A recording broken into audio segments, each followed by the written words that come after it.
जय श्री गणेश। स्वागत है आपका हमारे YouTube चैनल पर। आज हम चतुर्मास के बारे में चर्चा करेंगे। पिछले वीडियो में हमने आषाढ़ शुक्ल पक्ष की एकादशी के बारे में बताया और आज वह देवशयनी एकादशी आज ही है या हरिशयनी एकादशी भी कहते हैं। और इस हरिशयनी एकादशी के बाद, जैसा कि हमने अपने पिछले वीडियो में बताया, हरिशयनी एकादशी से भगवान विष्णु विश्राम शयन में चले जाते हैं और वे अपने दो स्वरूपों में शयन करते हैं। एक तो राजा बलि के यहाँ और दूसरा क्षीरसागर में। और यह शयन आधे आषाढ़ से लेकर 4 महीने चलता है और कार्तिक में भगवान का फिर देव उठौनी एकादशी को भगवान का जागरण होता है। इसी 4 महीने के विश्व शयन को चातुर्मास का नाम दिया जाता है। अब कालचक्र के बारे में यह जान लेना भी आवश्यक है और आप जानते ही हैं कि इस सृष्टि की रचना करने वाले ब्रह्मा जी हैं और पालन करने वाले परमपिता विष्णु भगवान हैं और संहार करने वाले शंकर जी हैं, जिन्हें कि महाकाल भी कहा जाता है। और ये 4 महीने विष्णु शयन के होते हैं। जब भगवान विष्णु शयन के लिए चले जाते हैं तो पालन की जिम्मेदारी साधु संत, गौ माता और हम लोगों के किए हुए पुण्य, इन्हीं की कृपा से सब कुछ होता है। इसलिए यह चातुर्मास जो है, आप अच्छे कामों में व्यतीत करें। चतुर्मास भगवान विष्णु के शयन से शुरू हो जाता है और यह तो हो गया चतुर्मास कब रहेगा। अब चतुर्मास का पालन कैसे किया जाए, हम इस बात पर आते हैं। आज देवशयनी एकादशी के दिन या हरिशयनी एकादशी के दिन आप चतुर्मास का संकल्प ले सकते हैं। किंतु यदि देवशयनी एकादशी के दिन आपने संकल्प नहीं लिया तो द्वादशी के दिन भी आप संकल्प ले सकते हैं। और यदि वह भी चूक गई तो आषाढ़ मास की पूर्णिमा को भी आप चातुर्मास का संकल्प ले सकते हैं। हमारे शास्त्रों का विधान अति उत्तम है। यदि हम एक जगह चूकते हैं तो हमें 2 मौके और मिलते हैं। अब संकल्प की बात जो आती है तो आप यह कल्पना कीजिए कि भगवान श्रीमन नारायण क्षीरसागर में शयन कर रहे हैं और आप उनके समक्ष खड़े होकर सपत्नीक या यदि आप अकेले हैं तो अकेले उनसे प्रार्थना कीजिए, हे नारायण, मैं चतुर्मास व्रत का संकल्प लेता हूँ और आप कृपा करके इसे पूर्ण कीजिए। यह मानसिक संकल्प लेकर आप चतुर्मास व्रत प्रारंभ कर सकते हैं। अब आते हैं चतुर्मास व्रत के नियम के ऊपर।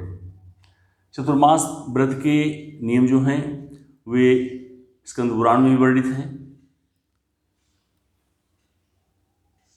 जो बहुत कठिन भी हैं और बहुत आसान भी हैं।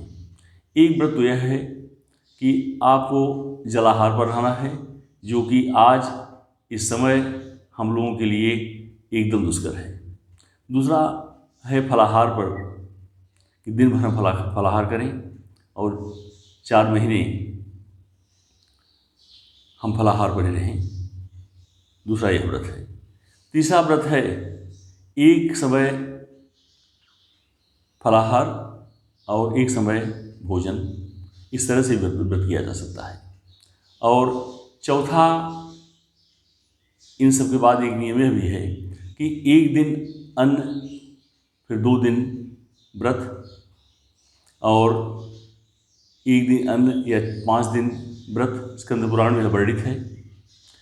किंतु आज हम इस वातावरण में जिस संग के हम हो गए हैं, यह सब भी बड़ा मुश्किल है।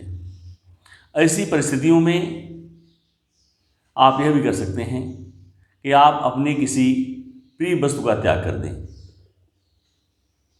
जो आपको प्रिय लगे वह श्रीमन नारायण के नाम पर त्याग कर दीजिए, और वे बहुत प्रचुर मात्रा में सब कुछ प्रदान करेंगे। आप गुड़ का त्याग कर सकते हैं, पान का त्याग कर सकते हैं, सावन में साग का त्याग करना, भादों में दही का त्याग करना, क्वार में दाल का त्याग करना, क्वार में दूध का त्याग करना, और कार्तिक में दाल का त्याग करना भी एक नियम है। इस नियम से भी आप चतुर्मास व्रत कर सकते हैं, जो कि बहुत आसान है। सिर्फ मन में एक दृढ़ संकल्प बनाना है। इन नियमों के अनुसार के अलावा यदि यह सब भी आपसे नहीं हो पाता कि अपने किसी प्रिय वस्तु को छोड़ दें या एक समय भोजन करें, तो कुछ नियम और भी हैं। यदि आप नियमित विष्णु सहस्रनाम का पाठ करें और ओम नमो भगवते वासुदेवाय की 12 माला का प्रतिदिन जप करें, तो भी चतुर्मास व्रत माना जाता है। और इसके अलावा यदि हम असत्य भाषण, असत्य बोलना और किसी की निंदा करना, किसी व्यक्ति को अकारण तकलीफ देना, यदि इन आदतों का भी हम परित्याग कर दें, तो भी चतुर्मास का व्रत माना जाता है।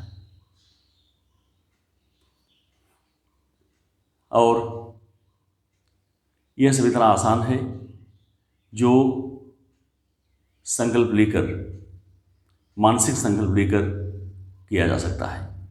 यह तो हो गया चतुर्मास का नियम, चतुर्मास के व्रत का नियम। अब अगली वीडियो में चतुर्मास के लाभ और बहुत सारी बातें हम आपको लेकर जल्दी आएंगे। किंतु मेरा आपसे आग्रह है कि अपने मन में संकल्प लेकर इस व्रत का प्रारंभ अवश्य करें और भगवान की शरण में रहें। एक भ्रांति और है, कुछ लोग यह कहते हैं कि विष्णु शयन हो गया, अब हमें व्रत नहीं करना चाहिए, किंतु यह सब बातें मिथ्या हैं। भगवान के विश्राम करने पर, भगवान के शयन करने पर उनकी पूजा आराधना, व्रत नियम जितना ज़्यादा किया जाए, व्रत उपवास जितना ज़्यादा किया जाए, उतना उत्तम माना गया है। इसलिए आप इन सब भ्रांतियों में न आएं और संकल्प लेकर चतुर्मास व्रत जितना हो सके उतना पालन करने का जरूर प्रयास करें। आइए भगवान नाम संकीर्तन करके अपनी वाणी को, अपने मन को पवित्र करें और यह प्रयास करें कि श्रीमन नारायण हमारे चतुर्मास व्रत को सफल करें। श्री राम जय जय राम, श्री राम जय जय राम, श्री राम जय जय राम, श्री राम जय जय राम। बोलिए श्री भगवान विष्णु की जय।